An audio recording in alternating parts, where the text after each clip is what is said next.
You other queens need to move over. Because this is the Tijuana Takeover. Tijuana Takeover. Mwah. Live from the DESPY's after party, it is the Miss Tijuana Takeover, starring the gorgeous Miss Tijuana. Thank you for my wonderful introduction. Of course. Usually I have to start, but I can get used to this. Everyone, welcome to the Tijuana Takeover. I am Tijuana, and this is my channel. Today I have a very special guest with me today.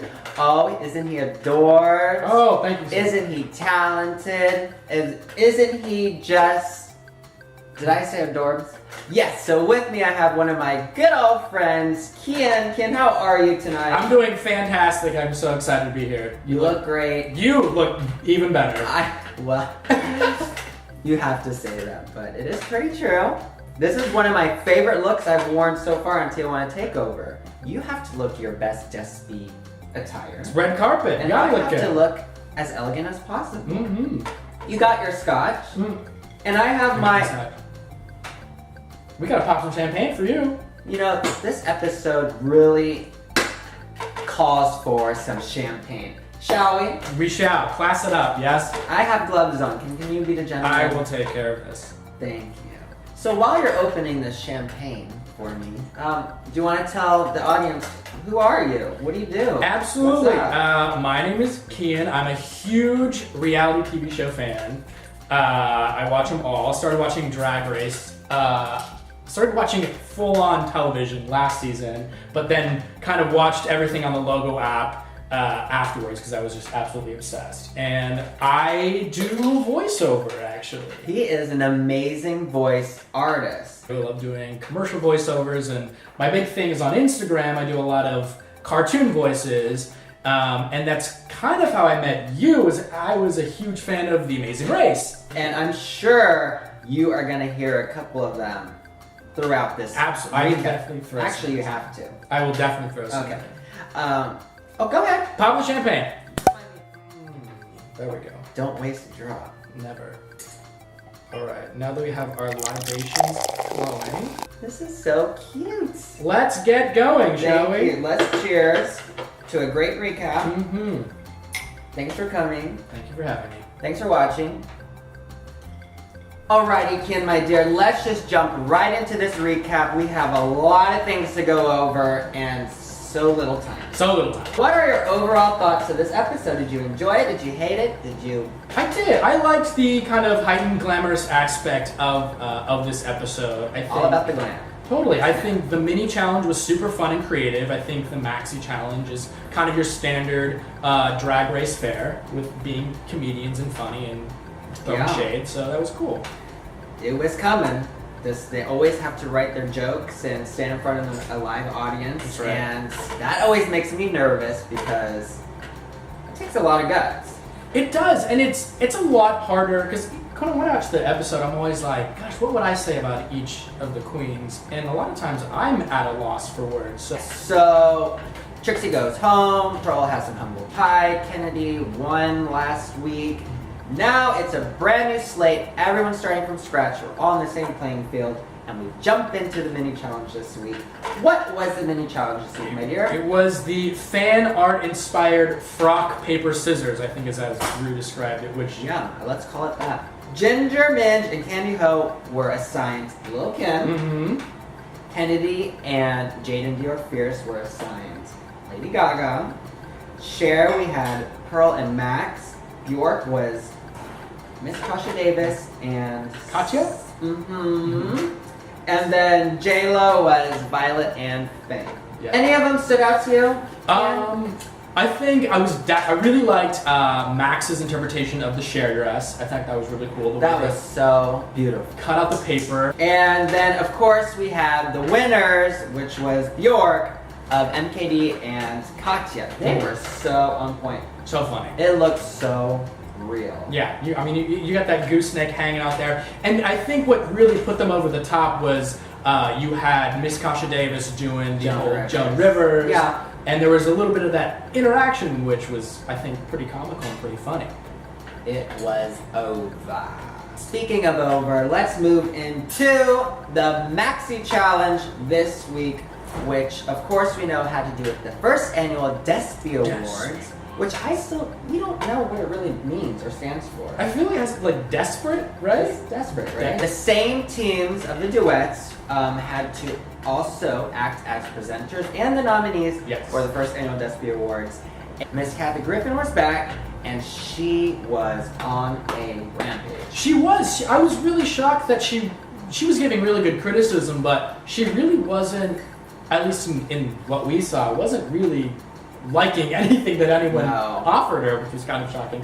Each of the pairs had to go back and write out their scripts and some jokes, and also actually vote for each other. And then you have the co-hosts, who were the winners of the mini challenge, Miss Kasha Davis and Katya. So I was really excited for Miss Kasha Davis because she started this episode really strong. Totally.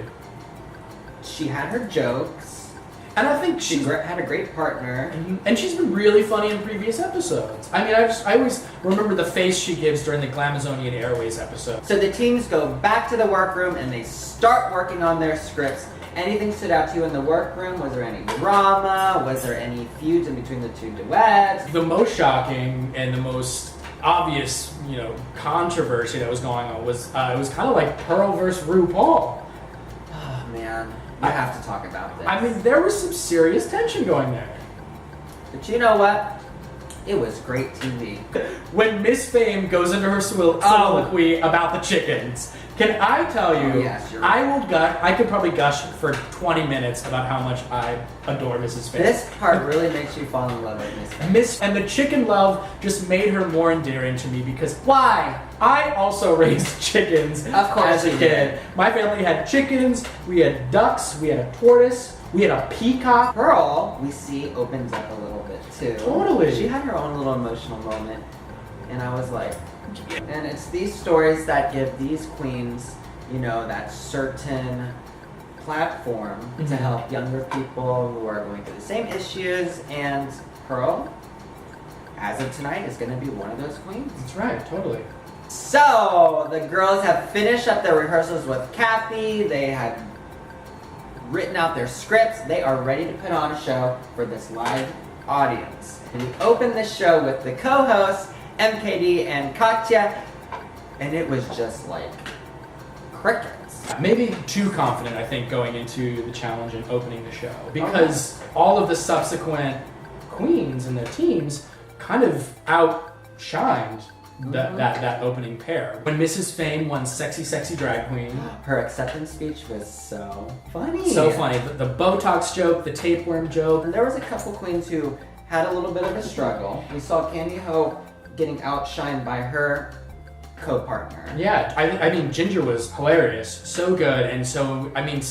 Not only was Ginger's personality overshadowing Candy, but it was also her damn big-ass... Her hair. Wig. Were there any looks really quick that just stood out to you that you loved? Obviously, I loved Miss Fame. We already mentioned that. Yes, another look that I really liked was Violet Chachki. I think she looked great. The dark red hair and the kind of ruby dress was really great. This season's all about that booby contour. Oh, who won this week? Max and Pearl. It was a twofer. Crazy. I know, we should have touched on that earlier. Crazy that Max and Pearl, this is Max's second win, and Pearl stepped it up. Of course she wins after the big fight. You had your tops, and you always gotta have your bottoms. Who were the three bottoms tonight? We had Candy Ho. Shocker. Violet Chachki. And Miss Kasha Davis. Miss Kasha Davis.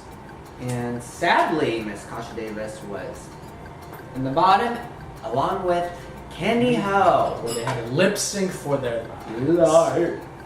Right. And the song was like Lover Girl, and it was very like back in one of those decades. I'm not sure which one, but Miss Kasha Davis was definitely alive during one of those decades. Definitely. And we were like, yes, she is gonna kill it. I thought so too. It was she did kill it. It was a battle of generations, we'll say. And we were like, yes, she's safe. And then Miss KD was sent home. Another shocker, 2 weeks in a row. Another wrongful elimination. I agree. We could pick up the energy a little bit with my catchphrases of the week. Yes! Were there any fun catchphrases? Since you are a freaking voiceover artist, I think it would just be so cute and so fun if you could do our catchphrases in some fun voices. My first one is Buck Up Buttercup. Buck Bitch, Up Buttercup. That is a catchphrase right there. Let's hear Elmo say that. Okay. Hi there, it's your friend Elmo, and we want to tell you, Buck Up Buttercup. We could do what Pearl said. Is there something on my face? What could you do? What about Roger the Alien from American Dad? I don't know either of those things, but yes. Well, listen here, RuPaul. Is there something on my face because I think I look fabulous? Is he gay? With that, we shall wrap this bitch up. Thank you guys for watching. Thank you, Kean, for coming, my darling. And thank you for being my date to the DESPYs. I can't wait to walk you down the red carpet. If you guys like this recap, please come back next week for the same time, same place, maybe the same face. You never know. We still have like freaking 6 or 7 episodes to go. And there's a laundry list of people that want to be on your show. Thanks for watching. Love you. Mwah.